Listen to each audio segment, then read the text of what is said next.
जहां हमारे frontline warriors जैसे कि डॉक्टर, सफाई कर्मी और स्वास्थ्य कर्मी 4 महीने लगातार अपनी जान की परवाह ना करते हुए हमारी सेवा में तत्पर रहे, ठीक उसी तरह हमारे समाज में कुछ ऐसे लोग भी थे जो देखने और कहने के लिए तो साधारण से व्यक्ति हैं, लेकिन असली जिंदगी में ये किसी हीरो से कम नहीं।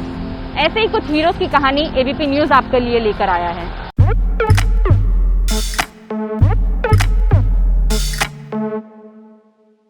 कोरोना वैश्विक महामारी के चलते लॉकडाउन किए गए देश भर में लोगों की मदद के लिए कुछ ऐसे लोग सामने आए जो लोगों के पेट भरने का काम कर रहे हैं। इन्हें हम अपने समाज के साधारण से हीरो कहते हैं, जो 4 महीने से लगभग लोगों का पेट भर रहे हैं। और ये जो अनाज आप देख रहे हैं, चावल, आटा, तेल, दाल, शक्कर इत्यादि चीजें जो हैं लोगों के घर तक पहुंचा रहे हैं और लोगों का पेट भरने का काम कर रहे हैं।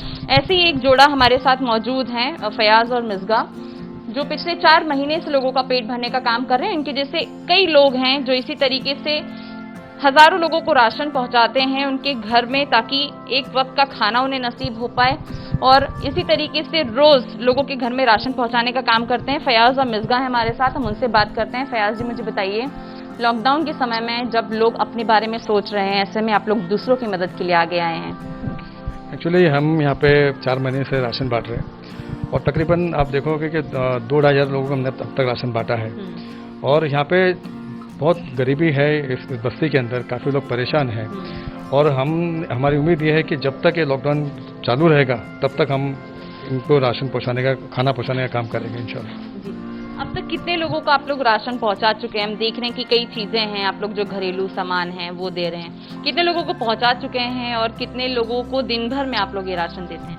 पिछले 4 दिन से हम लोग डेली 100-150 लोगों को राशन पहुंचा रहे हैं। और उसके पहले हम हमेशा 20-30-50 ऐसे लोग राशन बांटते आए। और कभी ऐसा नहीं है, कोई दिन ऐसा नहीं गया कि हमने राशन बांटा ना हो। रोज यहाँ पर 4 महीने से रोज यहाँ पर राशन बंटता है। और लोगों को जैसे पता चलने लगा कि राशन बंटना लगा है तो लोग मुझे पूरे बम्बई से फ़ोन करने लगे हैं। कहीं जोगेश्वरी से फ़ोन आता है, कहीं गोरेगांव से फ़ोन आता है, कहीं मलाडी से फ़ोन आता है। तो लोगों की अपेक्षा बढ़ने लगी है। तो हम कोशिश करें कि अगर सपोर्टर सपोर्ट करें तो हम वहाँ तक भी पहुँचने की कोशिश करेंगे। मिसगा, मुझे बताइए कि लॉकडाउन एक कठिन समय रहा है सभी के लिए, सभी परिवार के लिए। घर चलाना भी दिक्कत होता है महिलाओं के लिए। कई महिलाएं आपके पास आती होंगी राशन के लिए, कैसे उन लोगों को आप मदद करती हैं? मैं बोलूँगी महिलाओं को ज़्यादा फिक्र होती है, घर में चूल्हा नहीं जलेगा तो वही परेशान होती हैं। और ऐसी कई माएँ हैं जो मेरे पास आती हैं और बताती हैं, तो हम बढ़ चढ़ के उनकी हेल्प करने की कोशिश करते हैं ताकि उनके घर में जो छोटे छोटे बच्चे हैं वो खा सकें और भूखे ना रह सकें। जो हम ये काम पिछले 4 महीने से कर रहे हैं और ऊपर वाले की दुआ रही और सबका सपोर्ट रहा तो हम ये आगे भी करते जाएंगे। जब तक इन लोगों का कोई सुविधा नहीं होती है, कोई इनकी एक काम पे नहीं जा सकते हैं, तब तक हम इनकी मदद करेंगे ज़रूर। मिसगा, हमने सुना है कि आप लोगों का पेट भरने के लिए खुद की जो जमा पूंजी है आपने उसमें लगा दी है, उसके बारे में थोड़ा बताइए।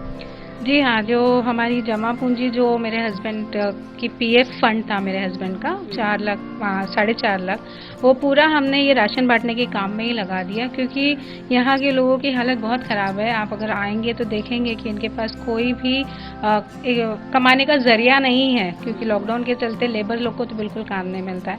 तो इसलिए ये जो मेरे पास हमारे जो सेविंग्स थी घर के लिए रखे थे, हमने वो नहीं सोचा कि घर तो आ जाएगा, उसका कोई वो नहीं है, ऊपर वाले की दुआएं रहेंगी। लेकिन इनका पेट भर गया, वो बहुत बड़ी बात है। क्योंकि भूख जो है इंसान की सबसे बड़ी कमजोरी मानी जाती है और वो है भी। तो आगे किस तरीके से आप लोग काम करते रहेंगे? देखिए, हाल फिलहाल जितना हो रहा है हम कर रहे हैं और ऊपर वाले ने साथ दिया और लोगों ने साथ दिया। हम सबसे बोलेंगे बढ़ चढ़ के आएँ और हिस्सा लें इस चीज़ों में। और जब तक हिम्मत है हमारी, हम इन लोगों का पेट भरने का काम करते ही रहेंगे। तो बिल्कुल, मिसगा और फयाज जैसे कई लोग हैं हमारे समाज में जो एक उदाहरण के तौर पर लोगों की मदद के लिए आगे आए हैं। और ऐसे में फयाज और मिसगा दिन भर में हजारों परिवार का पेट भरने का काम करते हैं। कोरोना काल में पिछले 4 महीने से लगातार लोगों के बीच राशन बांट रहे मॉरिस नरोआ हमारे साथ हैं, हम उनसे बात करते हैं। मॉरिस, मुझे बताइए, अब तक कितने दिन हो गए आप लोगों को राशन बांटते हुए, लोगों के घर तक अनाज पहुंचाते हुए? आज तो 144 डेज कंप्लीट हो गए कि राशन बांट रहा हूँ। एंड कोशिश यही करता हूँ कि मुंबई, महाराष्ट्र में जहाँ पे भी कोई मुझे फ़ोन करता है कि उसको राशन की ज़रूरत है या पीपी किट की ज़रूरत है या फेस मास्क की ज़रूरत है, सैनिटाइजर्स की ज़रूरत है, तो मैं हर एक एरिया में जाके ये बांटता हूँ मैं। मॉरिस, कितने लोगों तक आप लोग पहुंचे हैं और किन किन लोगों को अब तक राशन पहुंचाया है? अभी तक तो लाखों लोगों तक राशन पहुँचाया है, पर मेरा दिन का ऐसा ही होता है कि हम लोग 3-4 गाड़ियाँ लेके निकलते हैं एंड कंटिन्यूसली पूरा दिन कोशिश ये करते हैं कि 2000-2500 लोगों को रोज हम राशन पहुँचाए। तो अभी तक तो लाखों लोगों को राशन पहुँचाया है। इस दौरान जो है 4 महीने के लंबे समय में कोई दिक्कतें सामने आई? क्योंकि आप बता रहे थे कि जब आप लोगों के बीच राशन बांट रहे थे तो लोग काफ़ी ऑब्जेक्शन भी उठा रहे थे, लोगों का कहना था कि सामाजिक दूरी का उल्लंघन हो रहा है।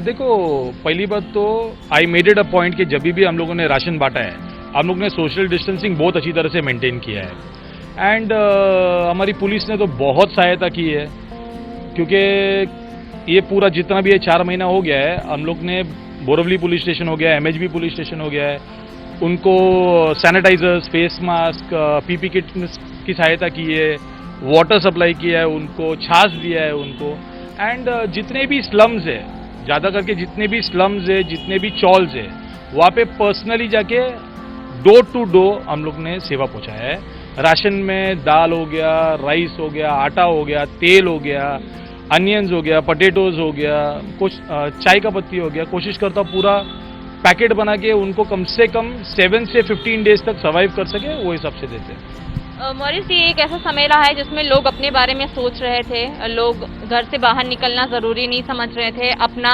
पैसे बचाने की कोशिश कर रहे थे, नौकरी बचाने की। ऐसे समय में आप लोग दूसरे की मदद कर रहे हैं। देखो, पहली बात तो हम लोग मुंबईकर्स हैं एंड मुंबईकर्स हमेशा बुरे वक्त में बाहर निकल के लोगों की सेवा करते हैं। So I am one of them, I am a Mumbaikar and Bible तो हमको यही सिखाता है कि बुरे वक्त में आपको बाहर निकल के लोगों की सेवा करनी होती है। आप घर से बाहर निकलो, 3-4 लोगों की सेवा करनी होती है, ऐसा बाइबल बोलता है। अब मैं आगे जाके आई हैव ट्राइड कि मेरे पास जो भी है उससे जब तक ये कोरोना काल चलेगा और जब तक मेरे में ताकत होगी, मैं बाहर निकल के लोगों की सेवा करूंगा। मैं डोनेशंस में बिल्कुल नहीं मानता हूँ, no money, no kind of donation. तो जो भी करता हूँ मेरी ताकत से करता हूँ। तो ये मुहिम जो है आपकी वो लगातार चलती रहेगी जब तक कोरोना है या उसके बाद भी? देखो, 16 साल से तो मैं हम लोग अभी आईसी कॉलोनी में, इधर बाजू में तो मैं 16 साल से जो स्लम एरियाज है वहाँ पे सेवा कर रहा हूँ। ये सेवा चलती रहेगी और corona is here to stay. Corona बहुत जल्दी तो खत्म होने वाला है नहीं। जब तक कोरोना चल रहेगा, I will come out and I will be serving every day. Morris, Fayaz और मिर्जा जैसे न जाने कितने लोग इस संकट की घड़ी में हजारों परिवार की मदद के लिए आगे आए। जो काम सत्ता में बैठे जनप्रतिनिधियों को करना था, वो काम हमारे समाज के ये साधारण से दिखने वाले हीरोज कर रहे थे। इन सभी हीरोज को एबीपी न्यूज का सलाम। कैमरा पर्सन इरफान शेख के साथ रीनू चौधरी, एबीपी न्यूज, मुंबई। एबीपी न्यूज आपको रखे आगे।